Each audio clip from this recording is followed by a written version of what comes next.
Welcome back to the Stuff or Whatever podcast. Your host Brian or Bquanchi here. Before we get started, I always like to say please like, comment, and subscribe. That's the best way to support the channel and what I do. I always say it's more of a hobby, but who knows what would happen, so you can always follow on Twitter for updates, as well as I do stream on Twitch. And those gaming VODs also are here on YouTube, where you can catch podcasts or more so solo casts, as well as other gaming videos such as the fun gameplay ones and stream VODs that I archive here. You can always catch them live on Twitch. So last week I just took the podcast off as well as streaming because of the Thanksgiving holiday. Got a nice break and all that. Not that I'm not really a big content creator or podcast or whatever you want to call it, a streamer.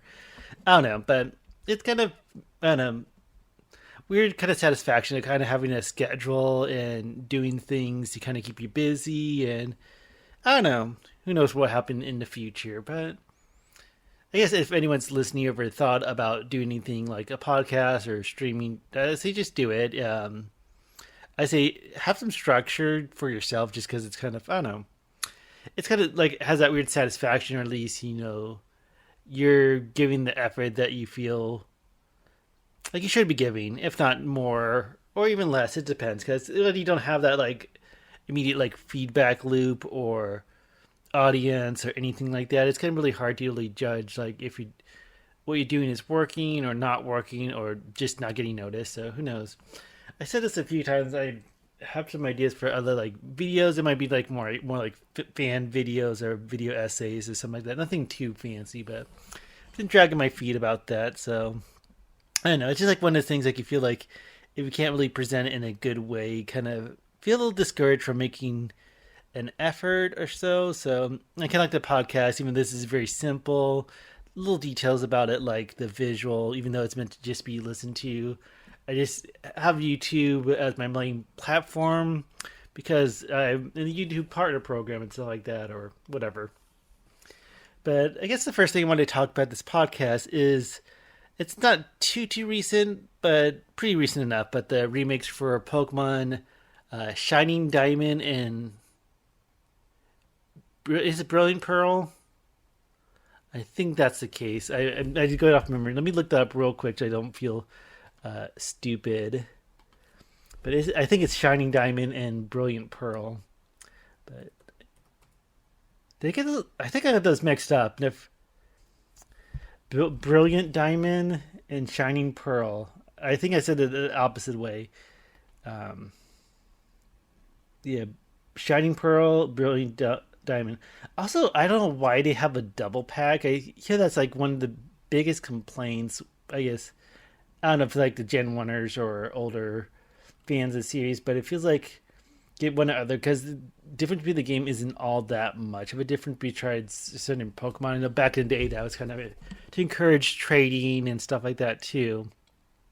But it's just weird for me because I see so many people like buying the double packs, buying both games ecstatically and stuff like that. And I don't know, I guess if you have like a sibling and you share a console, although you can always do separate profiles as well, but I don't get the idea of, especially like a full price game, just paying double for pretty much the same game. But if people enjoy that, you know, that's all on them too. So if that makes them happy, then who are me to judge? I just judge the process, not the seller, not the buyer, whatever.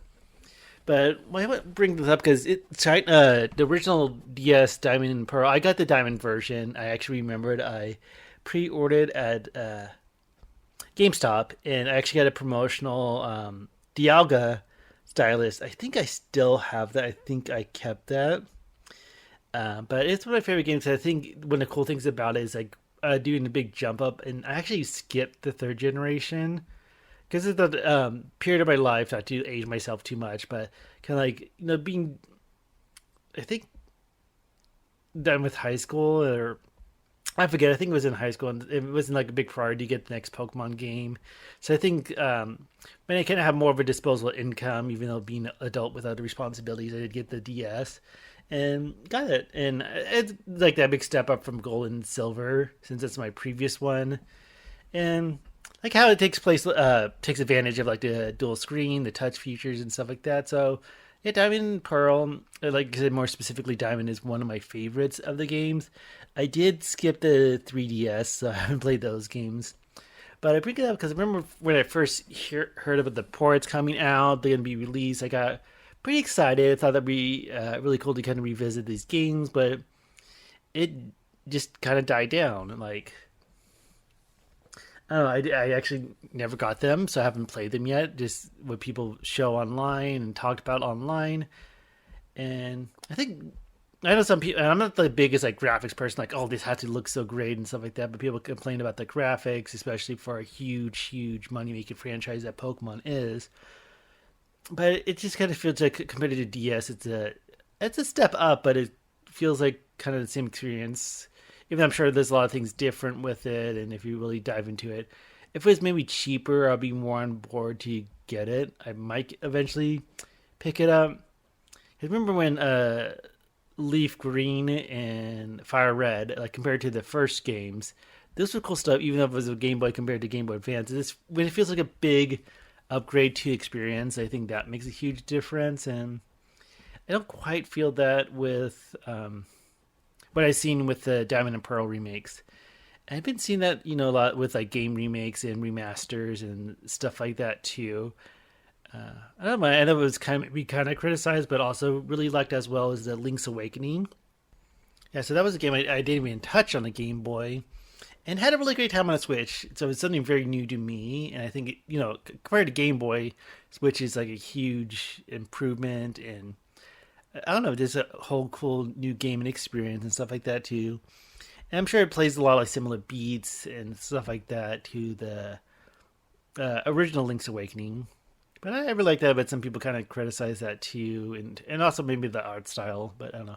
But the other stuff too, like I mentioned in the previous podcast, is the Grand Theft Auto Trilogy, the definitive edition, stuff like that, and that was really disappointing. And I was disappointed because I was gonna even check that out, but I'm like, I'm giving that a hard pass. So I don't know. I think I'm also getting that kind of burnout, even though I'm not really playing much of these games that come out. But when you hear about like this game's being remastered, this one's being remade or ported and stuff like that, it's just kind of like I don't know. You just feel, I guess, burnout is the best word for it.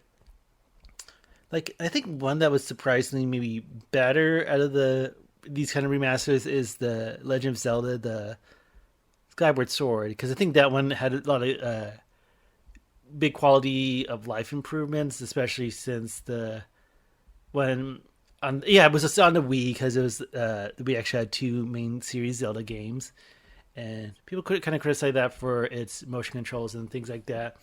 With Diamond Pearl, I don't know. Like as much as I love the games, I love that generation of Pokemon. I haven't touched it, but I do see a lot of people really enjoy it too. So it's like if people love it, then that's cool too.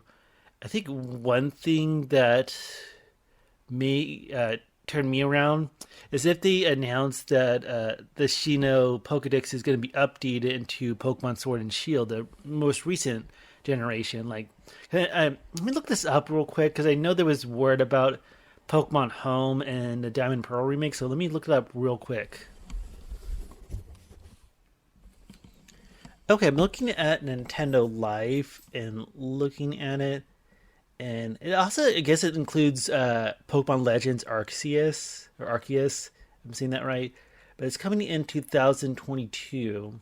I thought I remember hearing something like in April, like late first quarter, but I don't see anything specific about when these games will be compatible with Pokemon Home. And there's no word that these Pokemon are going to be exportable to Sword and Shield. I would really like to see that. Again, that would get me to kind of come around to the remakes, but like if I can get, I know like some of them, like I think I get Palkia Dialga, because when they did the DLC and Sword and Shield, they put a lot of legendaries from all the games in there, like in the Dynamax Dungeon. So they have at least those, I believe. But if they made like the full Shino Pokédex, even more so, because I wonder if I haven't heard, but I'm not sure if Diamond and Pearl remakes include all the Pokemon from generations 1 through 3. Because if like in the remake, then there's no reason why they can't just like make them available in Sword and Shield. But if they do that, that would be really amazing. So who knows? I feel like it's been kind of weird. Like I haven't seen. I don't know if there's many updates for Sword and Shield in terms of new Pokemon to it, but you can only hope for that. So and I think that's enough talking about the new Pokemon games. Okay, next thing I want to talk about. This is kind of more of a rant than anything else, but just think about because I actually rent an apartment, and just sometimes when you think about it, like rent is like a ridiculous thing. Like it just pretty much paying money for shelter, and that's and I don't know, I feel like sometimes it can be paying more than it's worth in terms of the home you live in. But like the whole difference of like paying rent versus paying a mortgage, because when you pay a mortgage, you like own the house, even though it's not fully paid for, all your monthly payments are going towards investing into the equity, I believe is a word. But with rent, it feels like you're just paying just so you don't get kicked out, kind of thing. I think it's different when you have like those kind of arrangements, like someone owns a home and they rent it out and stuff like that, like more on a smaller base. But I'm thinking more like apartments, like bigger apartments and stuff like that too. That have a lot of tenants. Not the best landlord in my with where I currently live at. So who knows? I'm thinking about moving when my lease comes up next year. But one thing that just kind of got me on this tangent is I get a text message and emails, and they even have a sign near like our laundry room too about paying rents in like installments. Like it's like a program called Flex.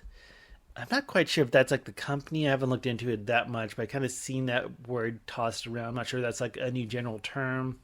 I do use credit cards. I pay them off each month, so I'm responsible with them. But sometimes when I don't know, it feels like a small threshold, like my car insurance payment and stuff like that. And it says, "Hey, do you want to do a flex plan and pay it off over time? No interest or anything like that." I'm not sure how that would work with the apartment. I never looked into it. If there was to be any additional fees, or you just pay your rent in portions, and it's kind of a win for landlords because they still get paid. Or I'm not sure if there's any fees that come out. Someone's still got to be making money. But my point is, like, if you have to like finance or make payments or make arrangements just to pay for your rent and pay for your shelter, then something's kind of fucked up. Like something's messed up. What was it? I would say a few years, but it was longer than that. Like when it was one of the presidential elections with the guy that's like the rent is too damn high. Where's that guy now? Because I think like that's the case. Like I know when people talk about the economy and like more recently like gas prices and stuff like that, and of course minimum wage and stuff like that. But I feel like rent should be more controlled in a sense.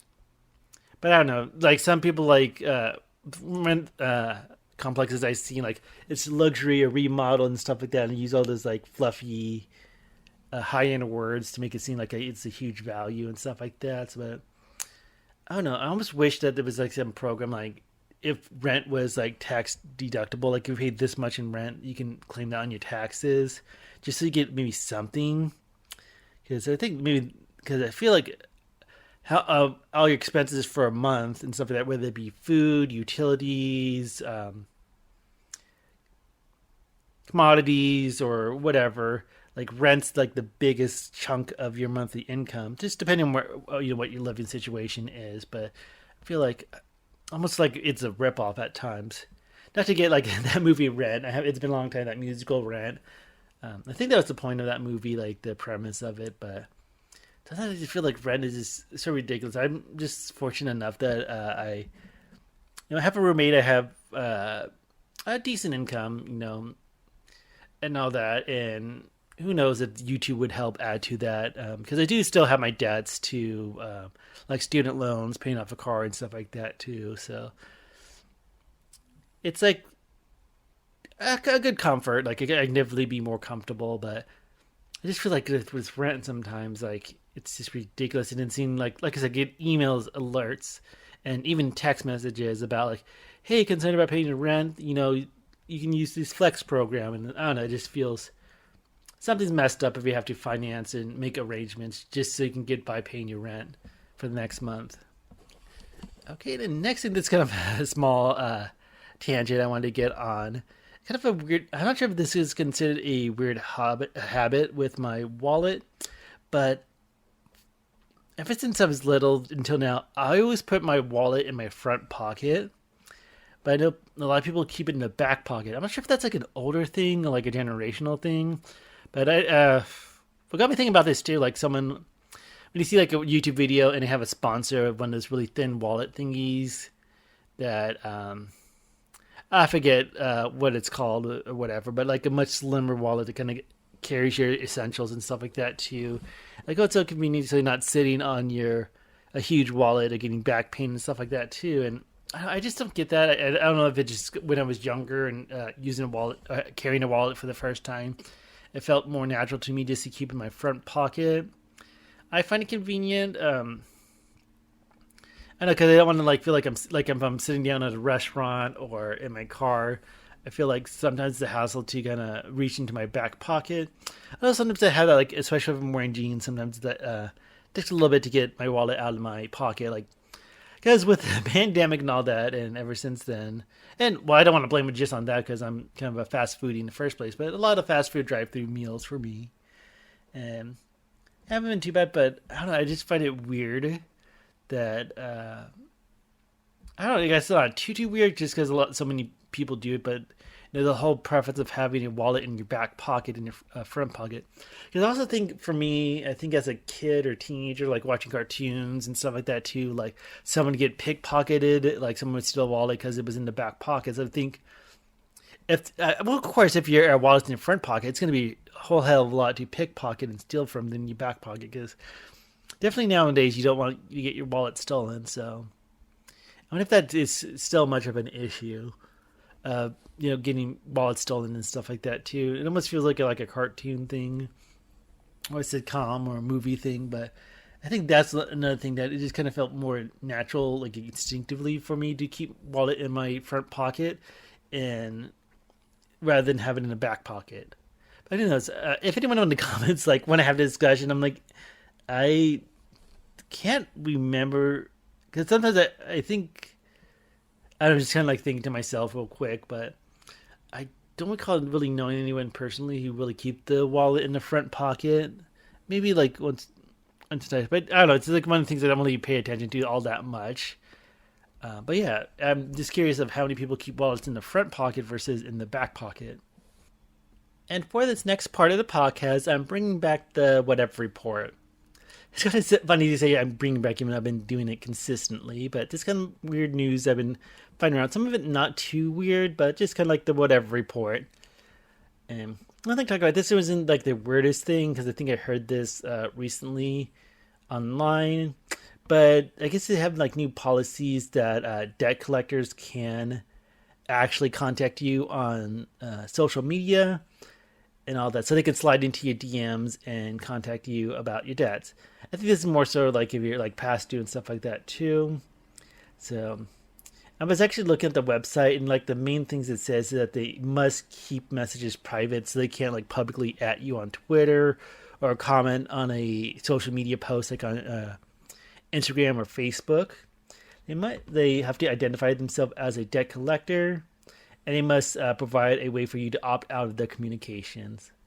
But I do have some questions about that. Like, I feel like there should be more to it, or more like checks and balances and stuff like that. Like, they say like they have to identify themselves, but what if they like have their avatar or picture like a celebrity or a very attractive model, or they pretend to be like a hot single and say like a really like clickbaity or enticing message, and at the very end like, oh, this is debt collectors and stuff like that. Like, who's to say that someone can't pretend to be like a hot single, maybe a loose woman in the area trying to get someone's attention, and then they're a debt collector? It seems like a celebrity too, like just to make it seem, I don't know, like catfishing kind of thing. Like, even if they do, keep it private and identify themselves in some way, but I feel like there'd be a lot of like catfishing and clickbaity kind of attention grabbing kind of tactics they can use. Because I would say they should modify that if they do contact on social media, if it's an individual, they must provide their picture and their name, Um, or they can like use like the logo of the company that they're representing, like the debt collectors company logo. Like you can't use like a celebrity's pictures. You can't use like some hot model and stuff like that. Like it either has to be the actual person collecting debt or some image that represents the company in one way or another. And that they can't use like tactics, like they can't mislead in any way, like pretending to be like a hot single or a celebrity or something like that. I don't know, because you had like scammers too, like try to be family members or the old classic like the Prince of Nigeria and stuff like that too. So I think I know. I think my first instinct in hearing this is that it's kind of like messed up or fucked up or whatever. But looking on that side, people trying to collect debt, kind of being kind of average Joe, like hate, paying interest and debt and stuff like that too. But I think as you get older, this is stuff that you get into, like whether you buy something like a car or just make a lot of purchases on a credit card and stuff like that too. Like debt is also responsibility, so it feels like you shouldn't just shrug the way. But I know there's also like crappy tactics out there, or like what do you hear, like those payday loans or those title loans where they have a ridiculous amount of interest charges and stuff like that. So I feel like it's very predatory kind of loans and debt that's fucked up too. But I don't know, just some news about how your debt collectors can contact you now. Okay, this next one, I didn't hear about this because I knew it was a really big story when it first kind of came out. But it's the Gorilla Glue girl, and that she made a song called My Hair. And what's her name? Teska Brown, and all that. So I don't know if it's like made rounds around TikTok or anything like that. I'm not a big TikToker person, whatever. If you even call themselves TikTokers, but I guess they were also hoping to get Nicki Minaj involved with it, because I guess Nicki Minaj and one of her songs shouted out or made a reference to the Gorilla Glue girl. And I don't pay attention to Nicki Minaj really at all. They were like hoping to get there, but they didn't. But you had the Gorilla Glue girl getting her fame. I wonder if she really made it out, because I feel like just recalling what happened with that story. Like, long story short, she put Gorilla Glue in her hair because it was like a spray bottle, and she thought it was hairspray or something like that, or gel. Um, got fixed up. I think Gorilla Glue kind of helped her out too in terms of like cost of damages or stuff like that too. So I'm pretty sure it had a happy ending. Well, not that she's gonna make a song. Oh, she made a song and all that. But yeah, that exists on the internet. So that's that. Okay, and the next interesting article I came across is about drivers and how most likely they are to be psychopaths. So it's like on a website called Scrap Car Comparison. The website's based in the UK, so this isn't quite the United States, but they did, I guess, like the drivers had the most psychopathic tendency based on a couple things about the driver in terms of like what they drive and all that. It seems like models or makes that had high psychopathy scores were BMW, Audi, Fiat, Mazda, and actually Honda in rounding out the top five. And some of the lower ones were not familiar with all of these, but Toyota I'm familiar with, Kia, Skoda was actually at the bottom. And I guess Seat, I never heard of that, or Vauxhall. But those models got the lowest psychopathy score. And they also did categories for fuel types, and actually people who drive electric cars have a higher psychopathy score versus someone who drives petrol. Like, they see the average score out of 36, electric is 16 versus petrol 5.2, or petrol gas. After electric was hybrid and then diesel. But yeah. And then the last part of it was talking about color. And the top three colors, the highest psychopathy score is gold, brown, and green.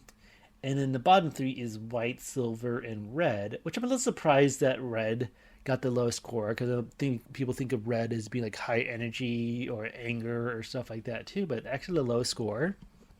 And the last part of this test, or like this article, is if people have a personalized license plate or not.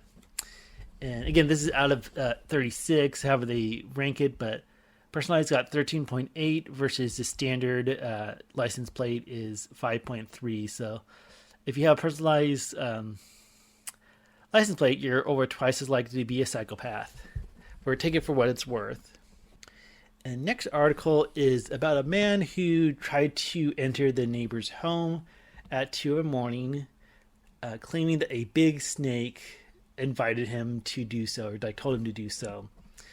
And before we get where this, we can play a game. What state did this happen in? So in the article, I guess in the arrest affidavit, they mentioned that he did crack about within the last hour of being arrested and trying to break into the resident's home. And also it seemed that the person arrested had a lengthy criminal record and all that. But yeah, he got high on crack and then said a giant snake, or big snake, told him to break into the neighbor's house, or at least enter. And try to guess where this happened. Again, it's a U.S. state, and this happened in Louisiana. Not quite Florida man news, but kind of a funny story. Okay, and the last story for the whatever report is that this happened in Turkey, where a woman got awful burns from a laser facelift treatment. I'm not quite sure what that is. Like, in the article, it says it's from a salon or something like that.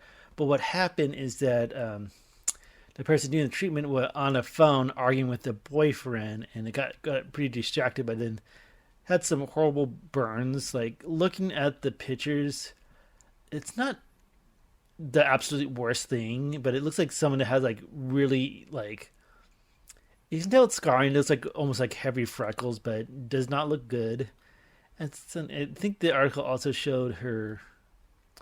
I'm not sure if that's a previous picture, because I see a neck tattoo in one picture, but I don't see it in the picture where she has the scarring. So it's kind of confusing with the article.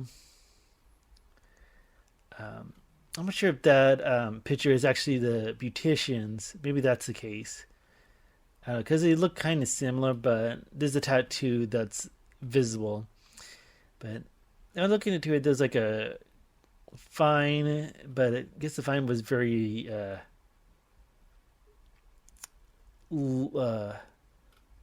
small, so I'm not sure. It seems kind of fucked up. Okay, that is her.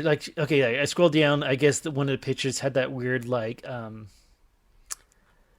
they got in the mirror image with the selfie and stuff like that too. So that's why the tattoo looked kind of weird on one side versus the other. And how she was turning her head, yeah. So she looked a whole lot better before the treatment, yeah, because it's a rose tattoo on her neck and all that. And it's quite a shame and stuff like that too. Maybe she didn't even need the treatment. I guess people can kind of guess, because oh my god, if you look at them, they have them on top of each other. It looks like she aged 20 or 30 years. I'm not sure how old she is, or if it mentions that in the article, but yeah, not good. Hopefully she gets it. Kind of hard to really tell exactly the outcome with it being in a different country and how much money and all that. Oh yeah, she's 42 years old. Oh my god, if she was 42 and she looked like that before the facelift, then girl, you did not need that facelift, if I'm reading that correctly. But yeah, that will sum it up for the whatever report.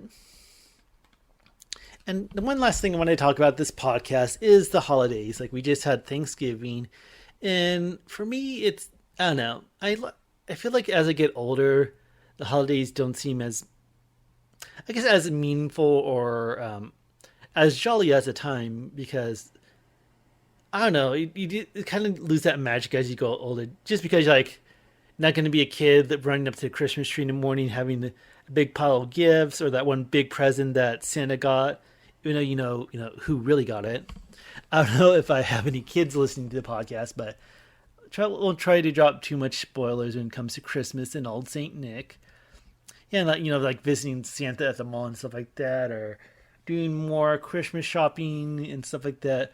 Oh my god, I just had a flashback. I think this is more grade school. We had the little it's kind of like the same vibe as when you get the what is it called when you the book like the book fair, but they had one that they did for us where um, it was for like Christmas shopping and gifts, and you can get like I don't know anything too fancy, like maybe like a mug or a keychain. Or I thought there was a little bit nicer stuff too, even though it's like not grade school, so it wasn't anything like Dillard's or anything like high end department store. But I remember like being able to pick stuff up. Like they had like little again very book fair stuff, but it was like more for like holiday Christmas shopping for kids to do for like their parents or siblings and stuff like that too. You get older, like even remember going to the mall and getting presents and stuff like that too. And the other kid, it's like weird, like you don't have a job, you don't have income, but somehow with allowances, I think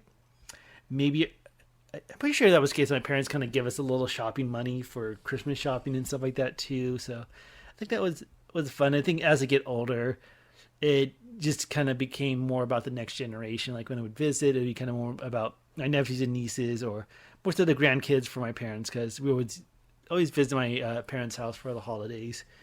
And last year, well, because 2020 in the pandemic, and I had a job change and stuff like that too, I wasn't able to visit family for the holidays, but I did go visit afterwards. Because I guess I say that because I don't think I have much of a following, but my birthday's in January, so I do visit them, kind of make up for my visiting time in January. Because I feel like a lot of my family's still kind of in the same kind of area, so it makes things a little bit easier. I think I'm like, besides one of my older sisters, kind of the furthest away from home. But yeah, not too bad. And I think one thing that kind of made things nicer is that just avoiding the holiday travel. Like when you go to the airport, I think over time it maybe got a little bit better, but maybe not. I'm not sure. But last year, like not worrying about like the higher cost of airfare and waiting, especially like last year with people concerns that all the holiday travel could cause more spreading and spikes with COVID and things like that. So it looked nice. Like, hey, I just avoided that. I'm going to do that this year. I'm not going to be visiting family for the holidays.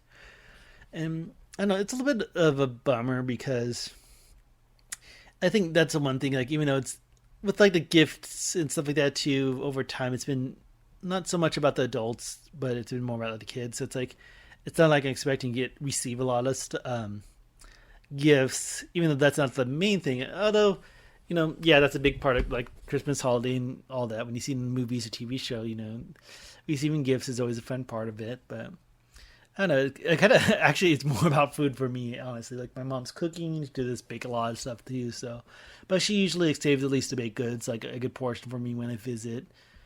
And all that since it's not too far away from actual Christmas. But yeah, it is kind of like in terms of when it's actually Christmas, kind of, this with my roommate and kind of have a very small group of friends. So, cause I don't know, it just feels like less of a big deal. Sometimes I kind of wish, because I don't plan on having any like family in terms, I'm not going to have kids or anything like that. So that's never going to happen in the future. But if I had like a more significant other or anything like that, maybe the magic of the holidays, will be restored for me at least. But when I think about it, I'm not too bummed out, honestly, because I know people like always worry or talk about like when it comes to holiday and mental health, it can be a very depressing time of the year, and if you feel that way, look for resources and things like that. People care and all that, so it's like one of those things like don't worry about what you don't have, and even if it means just being distracted with whatever streaming on YouTube or Netflix, stuff like that. That's going to be final note. I have to mention that. But yeah, this kind of when you kind of have the holiday blahs, the holiday humbugs and stuff like that, it's kind of hard to really enjoy yourself. Although I do still like Christmas music. I was going to mention this is that one of my favorite kind of Christmas music is like this monster ballad collections or whatever, like kind of the 80s hair metal bands doing covers of Christmas songs. Those are my favorites, but I like the classics too. But we got a station, I think probably in every city or whatever, has a station that plays Christmas music all day until Christmas is done. But gonna find myself turning to the radio. I might have to go down Spotify and make my own Christmas playlist. Although I have my complaints ever since I stopped the Spotify Premium and all that. I think that's enough holiday talk for now. Who knows? I might bring up more throughout the month. But I did want to talk, when I talk about streaming, I just got really excited because I caught a few episodes of a new season of JoJo's Bizarre Adventure, the Stone Ocean. And I think that's going to be a Netflix exclusive. That's what it looks like from what I've seen. So, and they also have all the other seasons too. But that's creeped up. I think they maybe kept it kind of hush-hush for a while because people were questioning if that part of the manga was going to come out. Because I believe the manga is a lot older than the recent releases. Because I know we got Golden Wind recently too, so I guess like in terms of like production, it's not too far off. But for the scene, I think caught 3 episodes so far and it looks really cool. Always a big fan, and it has the return of Jotaro, who's been one of my favorite protagonists as well. So I'm really excited about going back into JoJo's Bizarre Adventure and all that. And also, I did want to mention, since I mentioned streaming, I did try Paramount Plus, because for Black Friday or whatever, they extended its free trial to 30 days. So I caught like the South Park pandemic special, as well as this show. I loved it when I caught it the first time. It was on MTV2 called Wonder Shojin. I believe I'm saying that right, hopefully. But it's basically like Sesame Street on crack. And maybe I'll have to get into these a lot longer, in more detail. This podcast is kind of running a little long, and I want to start streaming soon. But yeah, Wonder Shojin is my favorite. Like, honestly, if I were to the point where I can do more video essays or fan videos, so like more talk about like games and TV shows and movies, I would love to have like a video about Wonder Shojin. But yeah, having fun with that. So that wraps things up for the podcast. So again, like, comment, and subscribe. That's the best way to support me and the channel and all that. Follow on Twitter for updates and catch other fun tweets and memes and all that. And then Twitch, of course, to catch live stream gaming. I'm not sure if I'm always going to stick with Twitch. I just kind of because I feel like YouTube gaming, I'm not even pay attention to that much as a viewer. I guess YouTube gaming is gaining some more traction. I just feel weird about like making a stream on YouTube, because I always like to do the VOD so I can kind of like edit a little bit more, just like cut and clean the open and ending of the stream and kind of have more thing. But I don't know if streaming on YouTube would be better than, I feel like with Twitch I'm just kind of like throwing spaghetti at 2 different walls kind of thing, in a sense that kind of, if I can balance 2 platforms, even if one's a little bit more beneficial in terms of like success or not, I don't know. But just things I've been thinking about. But anyways, that will wrap up this podcast for the week. And yeah, y'all take care and have a good holiday season. Bye.